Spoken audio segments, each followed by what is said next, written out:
আমের মুরব্বা বানাবো। প্রথমে আমটাকে ভালোভাবে ছিলতে হবে।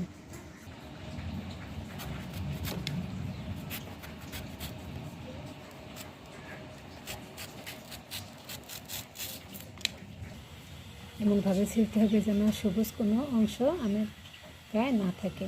এবার মাঝখানে কেটে নিতে হবে।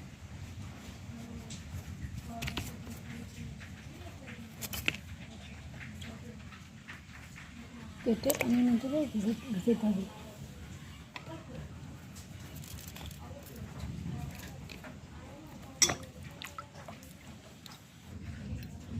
একটা চামচ দিয়ে এভাবে পুরো আমটাকে সিদ্ধ করে নিতে হবে।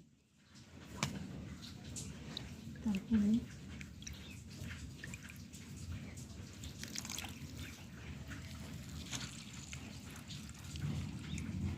দেখুন, এইভাবে যখন চিপড়াবেন তখন আমটা পুরো মোট হয়ে যাবে। এই হয়ে গেল আমার আম কেঁচা। সবগুলো আম আমার কেঁচা হয়ে গেল। এখন এভাবে পানিতে ভিজিয়ে তারপরে 3-4 বার চেপে চেপে পানি বের করে এভাবে আরেকটা পানির বলের ভিতর রেখে দেবেন। এভাবে 4-5 বার করতে হবে।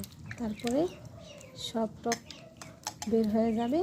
তারপরে মুরব্বাটা রান্না করে নেব।